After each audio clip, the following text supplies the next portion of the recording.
If you are over the age of 60 and you have money sitting in a bank account right now, I need you to stop scrolling and watch this entire video, because what I am about to share with you is something that the overwhelming majority of retirees in America have never been told. Not by their bank, not by their financial advisor, and not by the IRS. And the silence around this topic is costing real people real money every single year.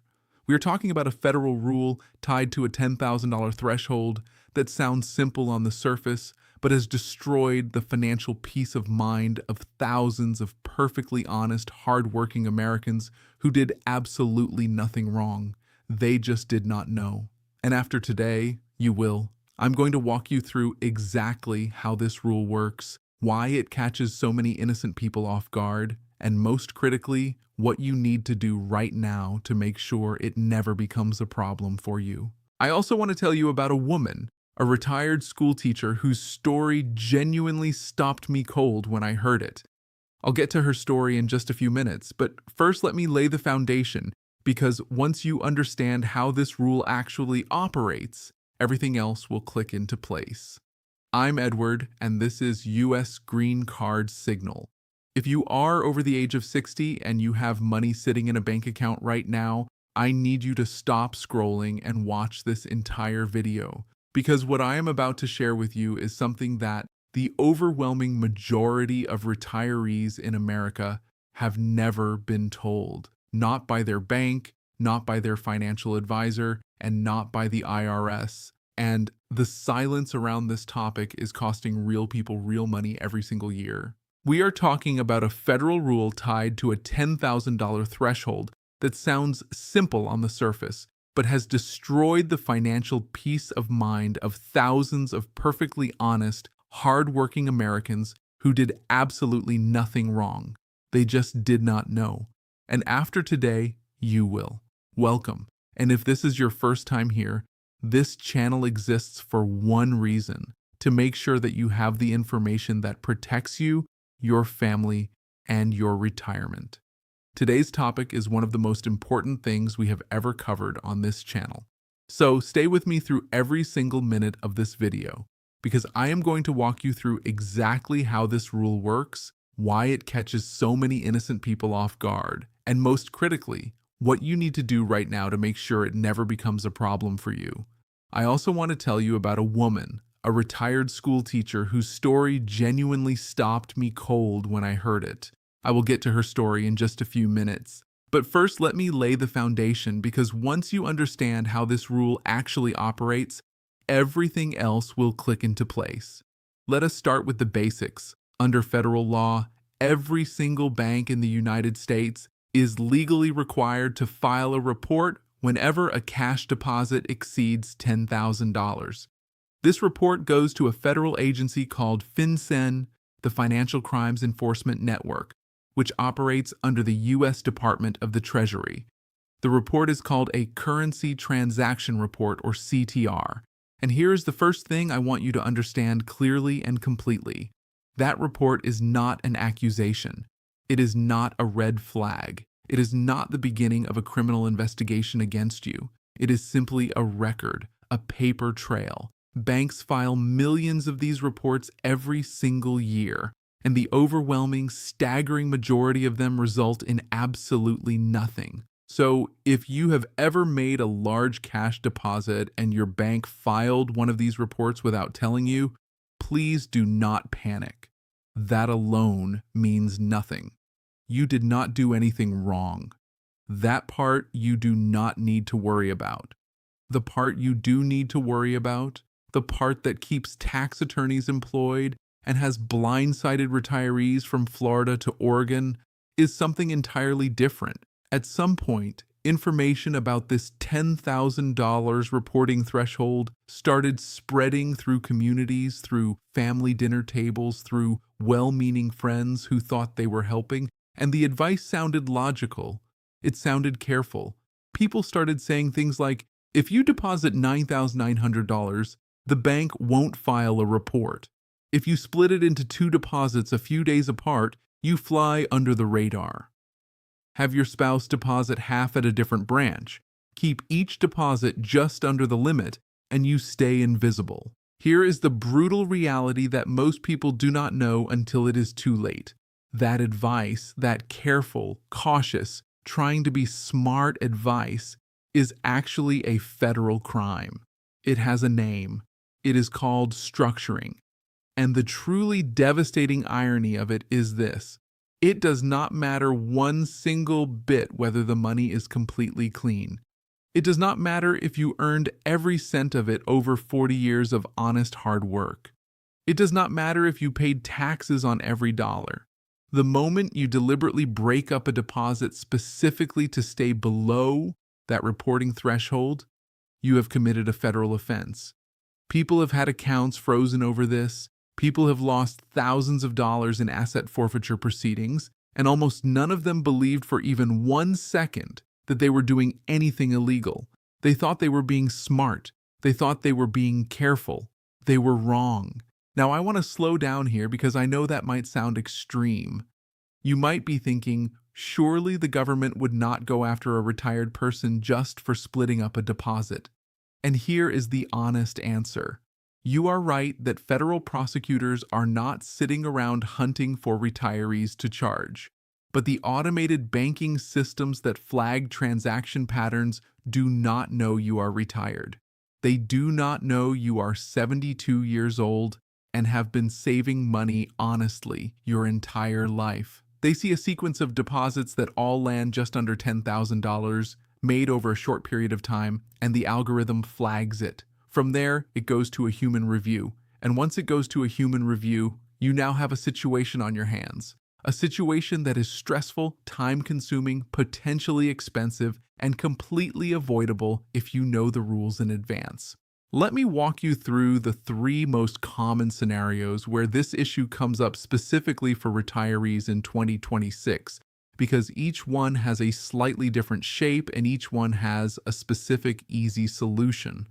The first scenario involves selling something.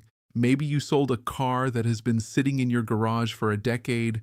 Maybe you sold some personal property, furniture, tools, jewelry, land, a private sale for cash. The buyer counts out $11,000 in your kitchen, and you drive to the bank and deposit it. Your bank files a currency transaction report. Your name is now on a federal record. And I want to say this again clearly. That is fine. That is completely fine. A report being filed does not mean anything is wrong.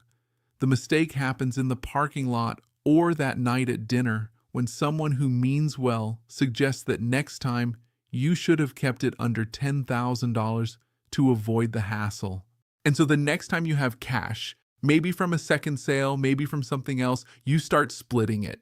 $8,000 one week, $3,000 the next, just to keep things simple, just to avoid the hassle. And that decision, that one well-intentioned decision, is what turns a completely clean situation into something investigators actually pay attention to. What you do instead is genuinely simple. You deposit the full amount in one single transaction. Every dollar all at once. Yes, a report gets filed. That is fine. What actually protects you is the documentation. You keep the bill of sale. You keep the title transfer if there is one. You keep your deposit receipt. If anyone ever asks you anything about that deposit, which is unlikely but possible, you reach into a folder and hand them a piece of paper that tells the complete story. Conversation over, case closed. The second scenario involves family, and this is the one that catches people emotionally off guard because it involves people they love trying to help them. Your son sells a business and wants to give you some of the money. Your daughter wants to cover your medical bills. A grandchild wants to contribute to your living expenses. Whatever the situation, family members trying to help often make the problem worse without knowing it. Because the moment you tell them about the $10,000 threshold and it comes up almost every time, they start offering to break it up. Send it in smaller wire transfers, they say. Have you deposit some and your spouse deposits some, spread it across a few weeks so the bank doesn't make a fuss. Every single one of those suggestions is structuring. And what makes this particularly serious is that it can expose multiple family members simultaneously, not just the recipient. The person sending the money and the person receiving it can both be implicated if the transaction pattern looks deliberate. What you do instead is simple. Deposit the full amount in one transaction. If it comes by wire or by check, there is already a clean and transparent paper trail and you are essentially done. If it is cash, you go to your bank, you tell the teller it is a family gift, and you deposit the whole amount. The single additional step that gives you complete protection is something called a gift letter. And before you imagine something complicated involving lawyers and notaries and legal language, stop. A gift letter is a piece of paper signed and dated that says something like, "On this date, I gave this person this amount of money as a personal gift with no expectation of repayment." That is it. That letter combined with your deposit receipt is all you need. It closes the story completely and permanently. Now, I want to get to the third scenario because this is the one that truly reveals how unfair and how invisible this trap can be. Before I explain it, I want to tell you about the retired teacher I mentioned at the beginning of this video. Her name is not important, but her situation is. She was 69 years old, a widow. Her husband had passed just a few months before, and she was in the middle of trying to get her financial life organized while simultaneously grieving one of the most significant losses a person can experience. She and her husband had maintained accounts at 2 different banks over the course of 30 years.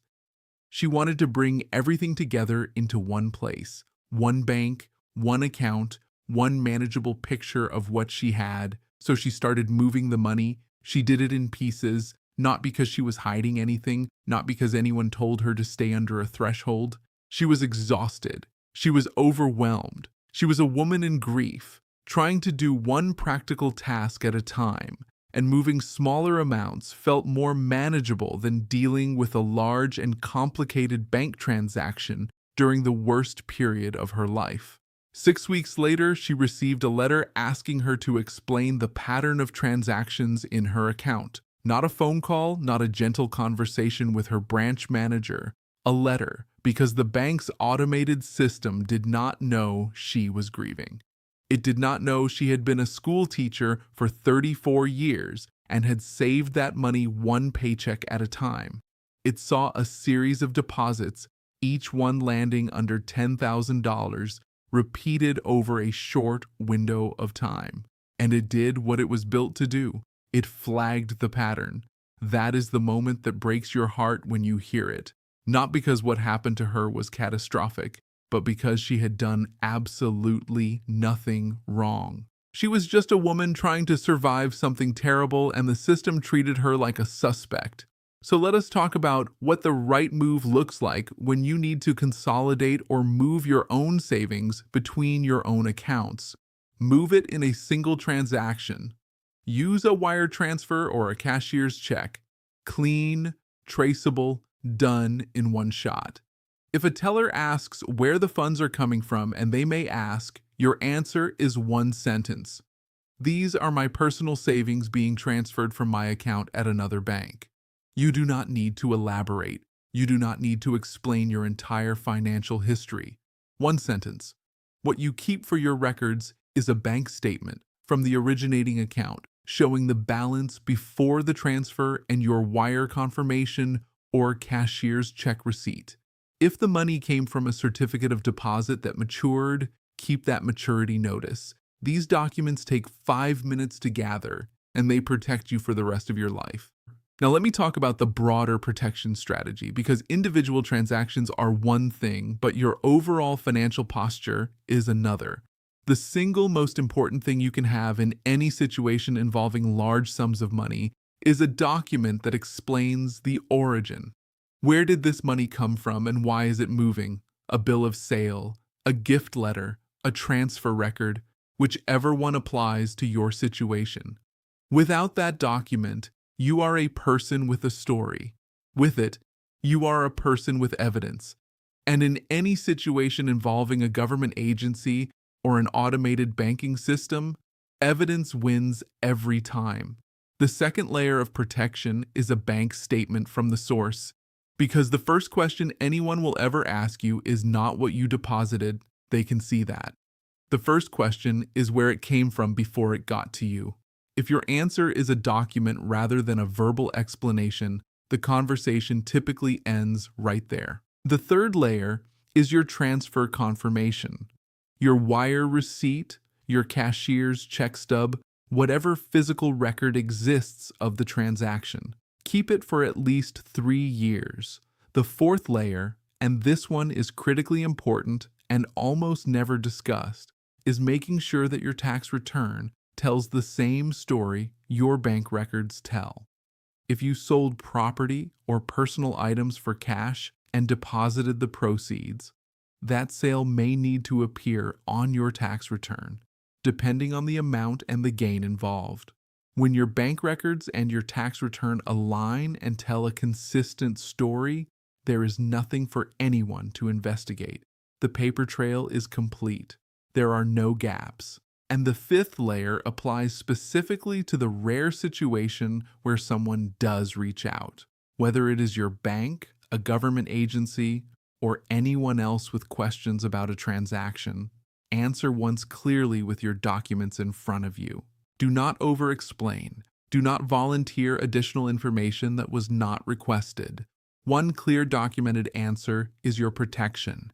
If it ever goes beyond a routine question, if it starts to feel like something more serious, stop talking immediately and contact a CPA or a tax attorney before you say another word to anyone. Let me address 3 beliefs I hear repeatedly that are genuinely dangerous because each one creates a false sense of security. The first is, if I just keep it under $10,000, I am safe. You are not. You are actually more exposed. A deposit of $9,900 is one of the most consistently flagged amounts in the banking system, not because of any single rule, but because pattern recognition software is specifically trained to identify people who appear to know about the threshold. Repeated deposits that land just under $10,000 are not invisible. They are a signal. If your amount is $11,000, the correct move is to deposit $11,000 all at once. The second dangerous belief is this only happens to people who did something wrong. It does not. The system is automated. It has no knowledge of your character, your history, your age, or your intentions. Entirely innocent retirees receive letters and face reviews every single year, not because they are criminals, but because a transaction they made looked like a pattern that the software was trained to flag. Your integrity does not protect you. Your documentation does. The third belief is, I am retired and on a fixed income, so the IRS is not interested in me. There is no age exemption in federal banking law. There is no retirement exemption. A 74-year-old depositing cash is subject to exactly the same reporting requirements as a 35-year-old small business owner. Your age is not a shield. What you keep on file is. Here's what I want to leave you with as we wrap up today. This rule exists for a legitimate reason. It was designed to identify serious financial crime, money laundering, drug trafficking, tax fraud at scale.